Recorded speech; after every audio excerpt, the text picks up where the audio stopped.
وعدے کا پکا نہیں ہے اس پر کوئی اعتبار نہیں کرتا، اور وہ مارکیٹ میں اپنی ورث بھی نہیں بنا سکتا۔ جو وعدے کا پکا ہوتا ہے، سچا ہوتا ہے، دشمن بھی ہونا اس کا تو وہ کہتا ہے کہ نہیں، یہ بندہ اپنے قول و قرار کا سچا آدمی ہے۔ مزید فرمایا کہ مستثنیات کے سوا جن کا بیان آگے آ رہا ہے، 4 پاؤں والے جانور حلال کیے گئے، لیکن احرام کی حالت میں شکار حلال نہیں ہے۔ یہاں پر فرمایا کہ احلت لکم بہیمۃ الانعام الا ما یتلی علیکم غیر محل الصید وانتم حرم، کہ 4 پائے والے جو جانور ہیں جو حلال ہیں، تو فرمایا کہ احرام کی حالت میں ان کا شکار کرنا بھی حلال نہیں ہے۔ مزید فرمایا کہ اللہ تعالیٰ کی نشانیوں اور حرمت والے 4 مہینوں کی بے حرمتی نہ کرو، اسی طرح کعبے میں بھیجی ہوئی قربانیوں اور جن جانوروں کے گلوں میں قربانی کی علامت کے پٹے پڑے ہوں ان کی بھی بے حرمتی نہ کرو، اور یہ کہ احرام کھولنے کے بعد تم شکار کر سکتے ہو۔ یہ جو ہے نا یا ایھا الذین آمنوا لا تحلوا شعائر اللہ، یہ آیت نمبر 2 ہے۔ اللہ کی نشانیاں، ادب والے مہینے، حرمت والے مہینے، یہ بھی اللہ کی نشانیاں ہیں۔ شعائر اللہ، یہ بھی اللہ کی نشانیاں ہیں۔ حرم کو بھیجی ہوئی قربانیاں، اسی طرح حرم کی طرف جو بھیجی ہوئی قربانیاں ہیں ان کے گلوں میں علامت آویزہ ہونا، یہ تمام کے تمام شعائر اللہ ہیں، اور رب تعالیٰ فرماتا ہے کہ ان کی عزت کرو۔ تو اس کا مطلب یہ ہے کہ جو چیز اللہ تبارک و تعالیٰ کی بارگاہ میں گویا کہ فضیلت والی ہے، مرتبے والی ہے، تو وہ شعائر اللہ ہے۔ اب یہاں پر آپ دیکھیں ان الصفا والمروہ من شعائر اللہ، صفا اور مروہ اللہ کے شعائر میں سے کیا ہے؟ 2 پہاڑیاں ہیں۔ کیوں شعائر میں سے ہے؟ اس لیے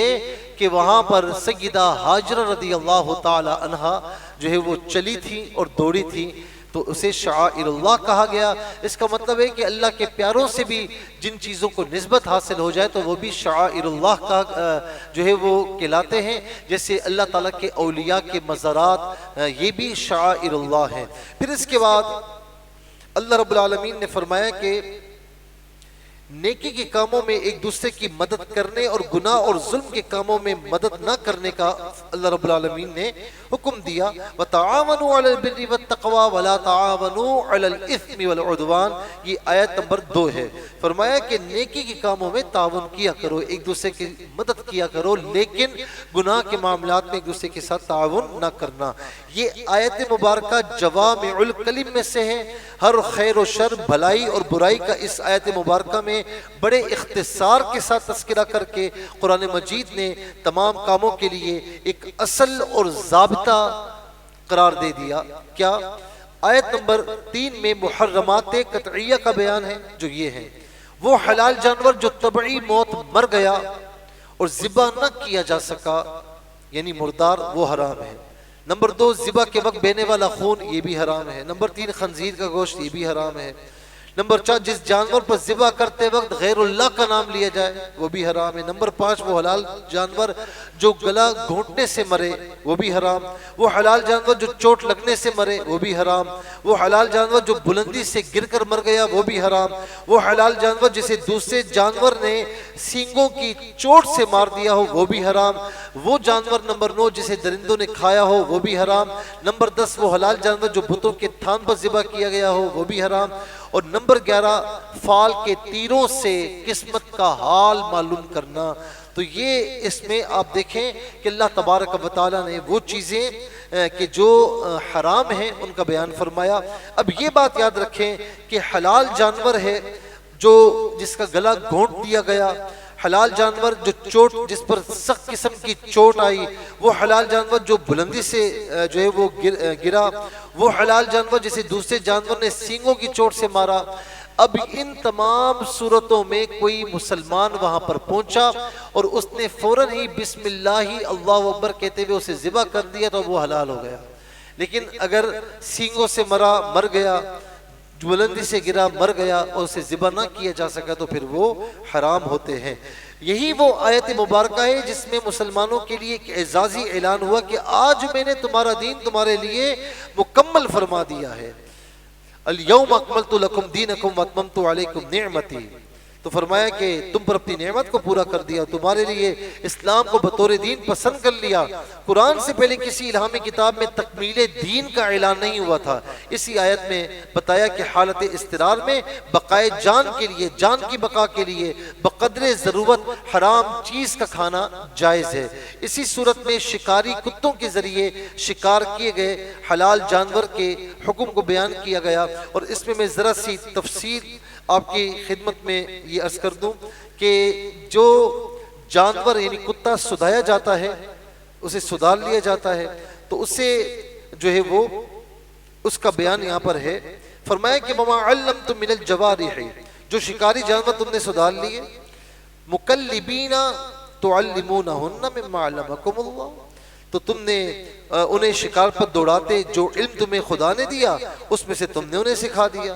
تو فرمایا کہ کھاؤ اس میں سے جو وہ مار کر تمہارے لیے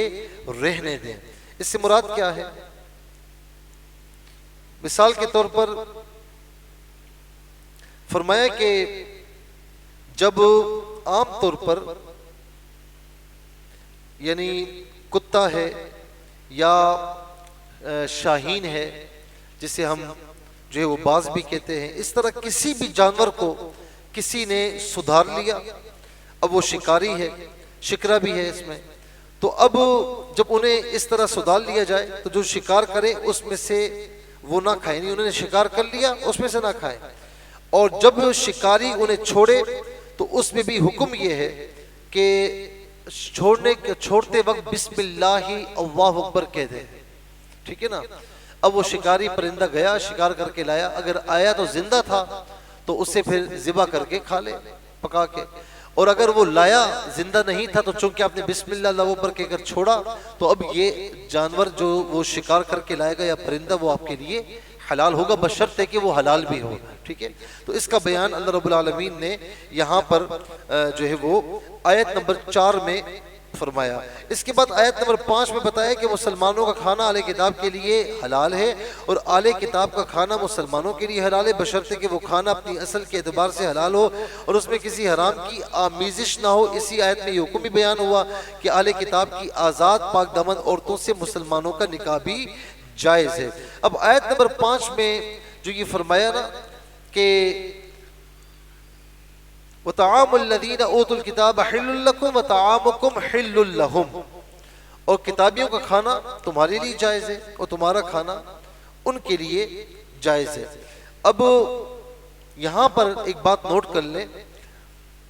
کہ اگر آپ کے سامنے کسی کتابی نے، یعنی وہ کتابی کہ جو اصل کتاب پر یقین رکھتا ہو، یہ جو امینڈمنٹس ہو چکی ہیں، تغیرات تبدیلیاں ہو چکی ہیں، یہ اس کی بات نہیں ہو رہی، اصل کتاب پر یقین رکھتا ہو، اگر اس نے آپ سے پہلے بسم اللہ اللہ اکبر آپ کے سامنے کہہ کر اللہ کا نام لے کر اگر جانور ذبح کیا ہے اور آپ کے سامنے وہ بنا ہے تو کھا سکتے ہیں، لیکن اگر آپ کے سامنے بھی کسی کتابی نے جانور ذبح نہیں کیا اور وہ کہہ رہا ہے کہ وہ حلال ہے لیکن آپ کے سامنے ذبح نہیں کیا، تو اس سے بچنے کے لیے علماء نے فرمایا کہ اس سے بچا جائے۔ کسی غیر مسلم کے پاس جاتے ہیں تو اس میں کھانے پینے کا حکم کیا ہوتا ہے، اس کو بھی ذرا ملاحظہ فرما لیں۔ بہت سے لوگ سوالات پوچھتے ہیں کہ غیر مسلم کے گھر جائیں تو کھانا یا کیا کریں، تو اول تو اس طرح کھانے سے اجتناب کریں۔ کوئی بھی بہانہ آپ کر سکتے ہیں کہ میرا دل نہیں ہو رہا، ٹھیک ہے نا، لیکن اگر مجبوری ہے، بعض اوقات لوگ باہر رہتے ہیں، آس پاس غیر مسلم سے ہیں، یا کسی ادارے میں کام کرتے ہیں وہاں بھی غیر مسلم کام کرتے ہیں، یا ان کے باس میں سے ہوتے ہیں، اب وہاں پر اگر نہیں جائے گا یا کھائے گا پیے گا نہیں تو پھر ظاہر ہے کہ فتنے فساد کا اندیشہ ہے۔ تو اگر ایسا معاملہ ہو تو ان کے گھر پر جائیں یا ان کی کسی تقریب میں جائیں جو کہ مذہبی تقریب نہ ہو، ایسے ہی دنیاوی طور پر سماجی طور پر تقریب ہو، تو جیسے مثال کے طور پر عام طور پر یہ پانی ہوتا ہے نا، یہ بوتلوں میں ہوتا ہے، کولڈ ڈرنک ہے دکان سے ملتی ہے، کیک وغیرہ ہے یہ دکان سے ملتے ہیں، تو جب کسی دکان والی چیز آپ کے سامنے ہے یا کیک وغیرہ ہے، بسکٹس وغیرہ ہیں، وہ یا پانی ہے یا کولڈ ڈرنک ہے، تو یہ چیزیں کہ جو اس نے نہیں بنائی، جو وہ کہیں شاپ سے لے کر آیا ہے، تو پھر اسے آپ استعمال کر سکتے ہیں، لیکن جو اس نے بنائی ہے تو اس سے اجتناب کیا جائے، یہ زیادہ بہتر ہے۔ بعض علماء نے یہ بھی فرمایا کہ سبزی وغیرہ بنائے تو وہ آپ کھا سکتے ہیں، لیکن اجتناب جتنا کیا جائے یہ بہتر ہے۔ پھر اس کے بعد آیت نمبر 6 میں وضو کے 4 فرائض بیان فرمائے، یا ایھا الذین آمنوا اذا قمتم الی الصلاۃ فاغسلوا وجوہکم، فرمایا کہ پورے چہرے کو دھونا، نمبر 2 کونیوں سمیت دونوں ہاتھوں کا دھونا، اور یہ کونیاں یہ کہلاتی ہیں، اور اسی طریقے سے سر کا مسح کرنا، اور نمبر 4 ٹخنوں سمیت پاؤں کا دھونا، اس میں ٹخنے شامل ہیں۔ کئی لوگ عام طور پر جو ہے وہ دیکھا گیا کہ ٹخنے نہیں دھوتے، بس پاؤں ذرا سا دھو لیا اور یہ جا وہ جا۔ دھونے کا حکم یہ ہے کہ یعنی کوئی بھی اس میں جز جو ہے وہ سوکھا نہ رہ جائے۔ اسی طریقے سے جہاں تک مسح کرنے کا حکم ہے تو حدیث پاک میں یہ ثابت ہے کہ 1/4 سر کا مسح کرنا یہ فرض ہے، اور پورے سر کا مسح کرنا یہ سنت ہے، واجب ہے، اور پورے سر کا مسح کرنا یہ سنت ہے۔ اچھا، اب اسی طریقے سے یہاں پر یہ بھی ہے کہ اس کے بعد مریض، مسافر، بے وضو، جنبی جن پر غسل واجب ہو، ان کے لیے ضرورت کے وقت تیمم کی اجازت کا بیان ہے، اور تھوڑی سی تفصیل ہم اس سے پہلے آپ کی خدمت میں عرض کر چکے ہیں۔ میں یہاں پر کچھ چیزیں آپ کو بتاتا جاؤں کہ مثال کے طور پر کوئی شخص جنبی ہے یا مریض ہے، مسافر ہے، بے وضو ہے، اب پانی تو ہے، ان تمام صورتوں میں پانی تو ہے، لیکن اتنی ٹھنڈ ہے کہ بیمار ہے اور پانی استعمال کرے گا تو ہلاکت کا اندیشہ ہے، تو اس صورت میں بھی تیمم کر سکتا ہے۔ تیمم کا طریقہ میں آپ کو بتا چکا ہوں، پاک مٹی سے یا کسی چیز پر پاک مٹی کی دھولوں سے کر سکتے ہیں، طریقہ میں عرض کر چکا ہوں۔ یا پھر جو ہے وہ مریض ہے، مسافر ہے یا بے وضو ہے، اور غسل کرنے کے بے وضو یعنی وضو کرنے کے لیے پانی نہیں ہے، آس پاس ہر جگہ کہیں پر بھی آگے پیچھے پانی نہیں ہے۔ اب ایک صورت یہ کہ اتنا پانی ہے کہ وہ یا تو آپ پی سکتے ہیں اور آپ کو سخت پیاس لگی، یا پھر آپ وضو کر سکتے ہیں، تو یہاں بھی علماء نے اجازت دی کہ وہ پی لے اور تیمم کر لے تو ہو جائے گا، لیکن جب بھی پانی ہوگا تو وہ تیمم پھر ختم ہو جائے گا اور اسے وضو کرنا ہوگا۔ پھر آیت نمبر 8 میں بے لوگ انصاف کرنے کا حکم دیتے ہوئے فرمایا، کسی قوم کی عداوت کی وجہ سے تم بے انصافی پر آمادہ نہ ہو، تم عدل کرتے رہو، یہی روش خوف خدا کے زیادہ قریب ہے۔ پھر اس کے بعد آیت نمبر 11 میں یہاں دیکھیں کہ یہودیوں کی آپ صلی اللہ علیہ وسلم کو بھاری پتھر لڑکا کر شہید کرنے کی سازش کو ناکام کرنے اور آپ علیہ السلام کی حفاظت کرنے کی اللہ تعالیٰ کے احسان کا ذکر ہے۔ آیت نمبر 11 میں آپ دیکھ سکتے ہیں کہ اس میں اس بات کا بیان موجود ہے کہ یا ایھا الذین آمنوا اذکروا نعمت اللہ علیکم اذ ہم قوم ان یبسطوا الیکم ایدیہم فکف ایدیہم عنکم، کہ اے ایمان والو اللہ کا احسان اپنے اوپر یاد کرو، جب ایک قوم نے چاہا کہ تم پر دست درازی کرے تو اس نے ان کے ہاتھ تم سے روک دیے، اور اللہ سے ڈرو اور مسلمانوں کو اللہ ہی پر بھروسہ کرنا چاہیے۔ جب ایک مرتبہ نبی صلی اللہ تعالی علیہ وسلم نے ایک منزل میں قیام فرمایا، اصحاب جدا جدا درختوں کے سائے میں آرام کرنے لگے، سید عالم صلی اللہ علیہ وسلم نے اپنی تلوار ایک درخت میں لٹکا دی، ایک اعرابی موقع پا کر آیا اور چھپ کر اسے تلوار لی اور تلوار کھینچ کر حضور سے کہنے لگا کہ محمد تمہیں مجھ سے کون بچا سکتا ہے؟ حضور نبی کریم علیہ السلام نے بڑے اطمینان سے فرمایا کہ اللہ۔ یہ فرمانا تھا کہ جبریل علیہ السلام نے اس کے ہاتھ سے تلوار گرا دی اور نبی علیہ السلام نے تلوار لے کر پھر فرمایا کہ تجھے مجھ سے کون بچائے گا؟ اس نے کہا کوئی نہیں، میں گواہی دیتا ہوں کہ اللہ کے سوا کوئی معبود نہیں، اور وہ اسلام میں داخل ہو گئے۔ اب اس کے بعد آگے چل کر آیت نمبر 12 میں اللہ تعالیٰ کے بنی اسرائیل سے میثاق کا ذکر کرتے ہوئے فرمایا کہ وَلَقَدْ أَخَذَ اللَّهُ مِيثَاقَ بَنِي إِسْرَائِيلَ، اور بے شک اللہ نے بنی اسرائیل سے عہد لیا۔ اللہ نے فرمایا بے شک میں تمہارے ساتھ ہوں، اگر تم نماز قائم کرتے رہے، زکوٰۃ دیتے رہے، تم میرے رسولوں پر ایمان لائے اور تم نے ان کی تعظیم کے ساتھ مدد کی اور اللہ کو اس کے دیے ہوئے مال سے اچھا قرض دیا، تو میں ضرور بے ضرور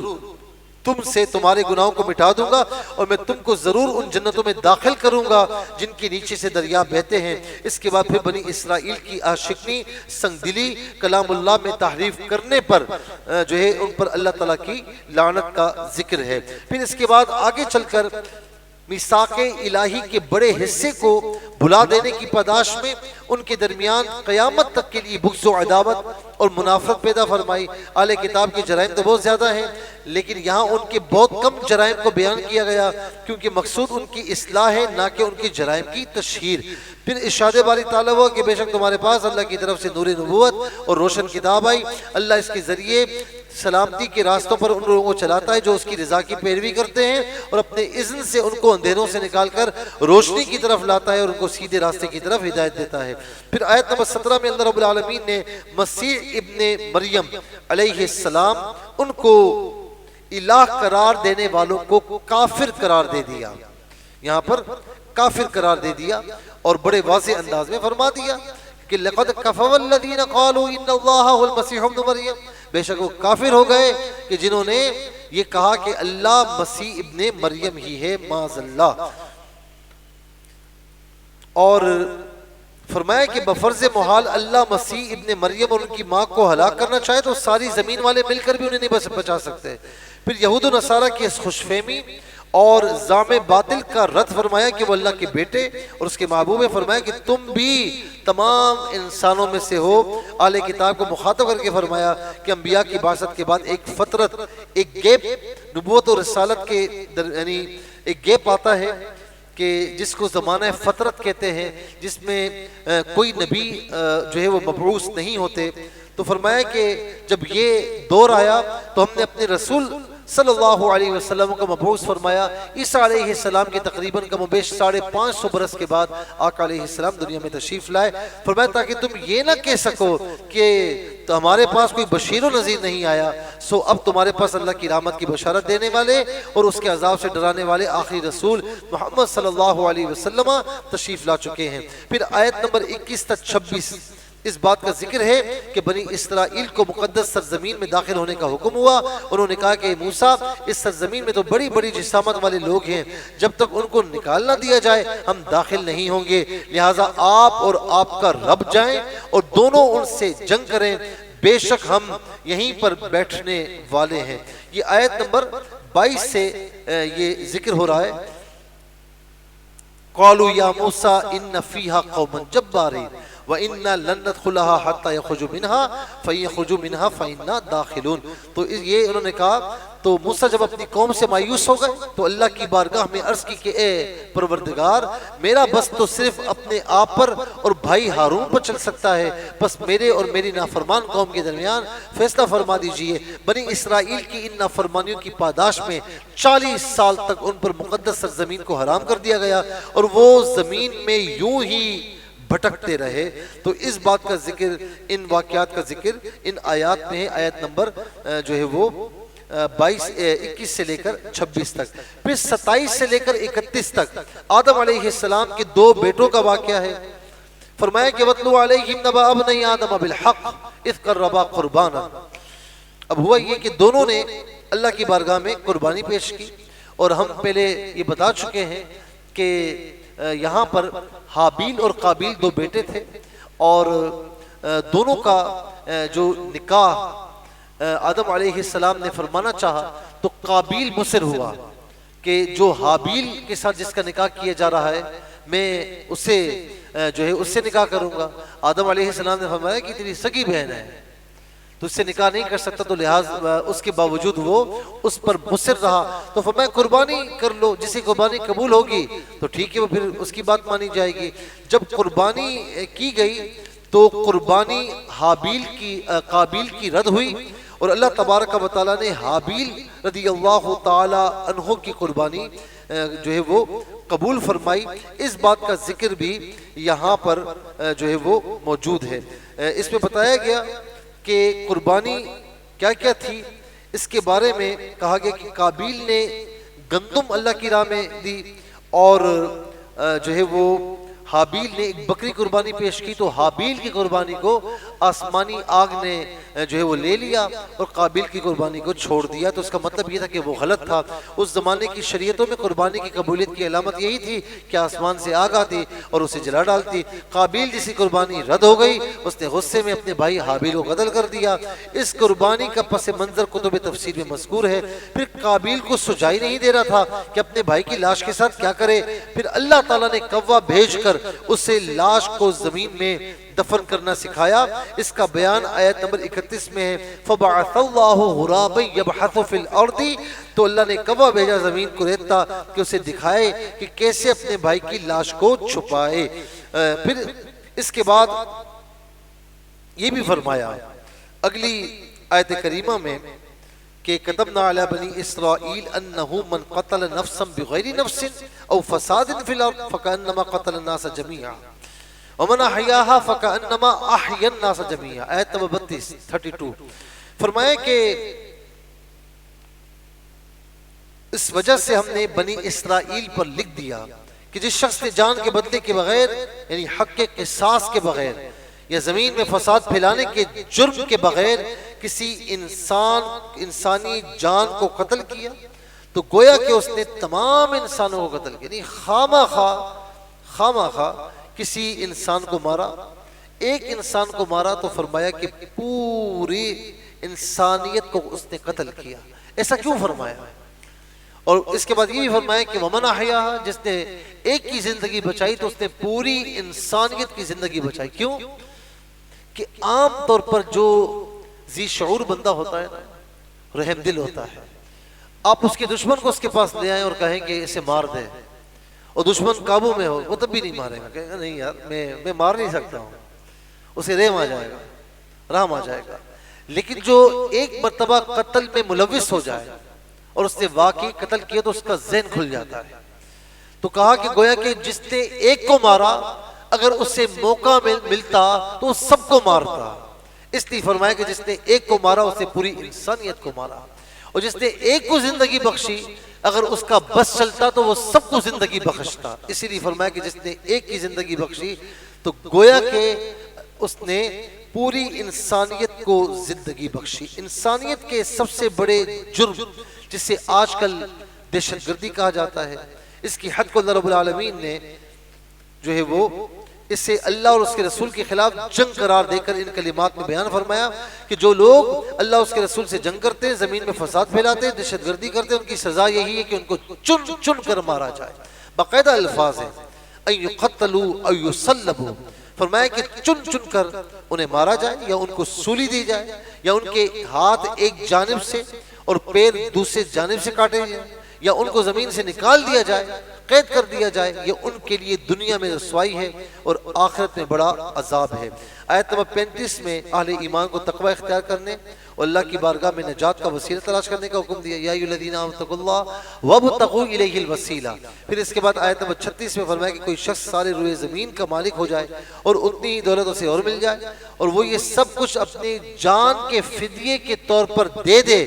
تو پھر بھی قیامت کے دن کافر کو نجات نہیں ملے گی۔ بس یہیں تک انشاءاللہ موقوف کرتے ہیں، زندگی رہی تو انشاءاللہ کل آیت نمبر 38 سے جو ہے وہ جہاں چوری کی سزا کا بیان شروع ہو رہا ہے تو انشاءاللہ وہاں سے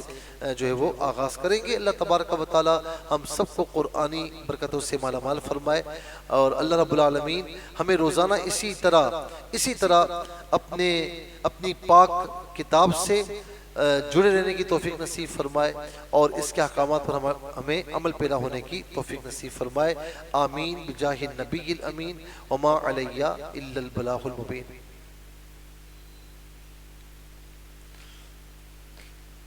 الحمدللہ رب العالمین والصلاة والسلام علی سید الانبیاء والمرسلین، اللہم صلی علی سیدنا و مولانا محمد معدن الجود والکرم وآلہ واصحابہ وبارک وسلم۔ ایک مرتبہ سورہ فاتحہ پڑھ لیں، 3 مرتبہ سورہ اخلاص پڑھ لیں۔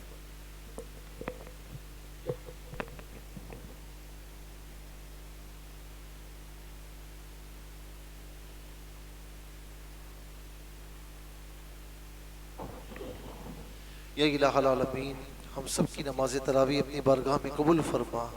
یا الہ العالمین روزے قرآن کریم کی تلاوت کو سننا سنانا اپنی بارگاہ میں قبول فرما۔ مولا کریم ان سب کی جان و مال عزت و آبرو کی حفاظت فرما، سب کی رزق حلال میں اضافہ فرما، برکت عطا فرما، اپنے سوا کسی کا محتاج نہ فرما، تمام بیماروں کو شفا عطا فرما، بے اولادوں کو نیک اور صالح اولاد نصیب فرما، تنگ دستوں کو وسعت رزق نصیب فرما، قرض داروں کو بار کر سے سبک دوشی نصیب فرما، بے سببوں کو اسباب مہیا فرما، جو بے رشتہ ہیں اچھے نیک صالح رشتے عطا فرما، تمام رکاوٹیں دور فرما۔ رمضانوں کا صدقہ یا الہ العالمین قرآن کا واسطہ اس مہنگائی کے عفریت سے ہم سب کو نجات عطا فرما۔ یا الہ العالمین سب کے رزق حلال میں برکت عطا فرما۔ یا الہ العالمین دنیا بھر سے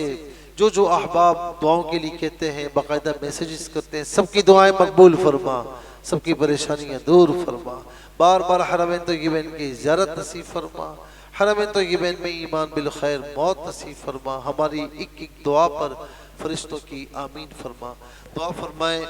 اللہ تبارک و تعالی میری نانی مرحومہ کی مغفرت فرمائے، جن احباب نے دعا کی ہے ان کے لیے اور جنازے میں تشریف لائے،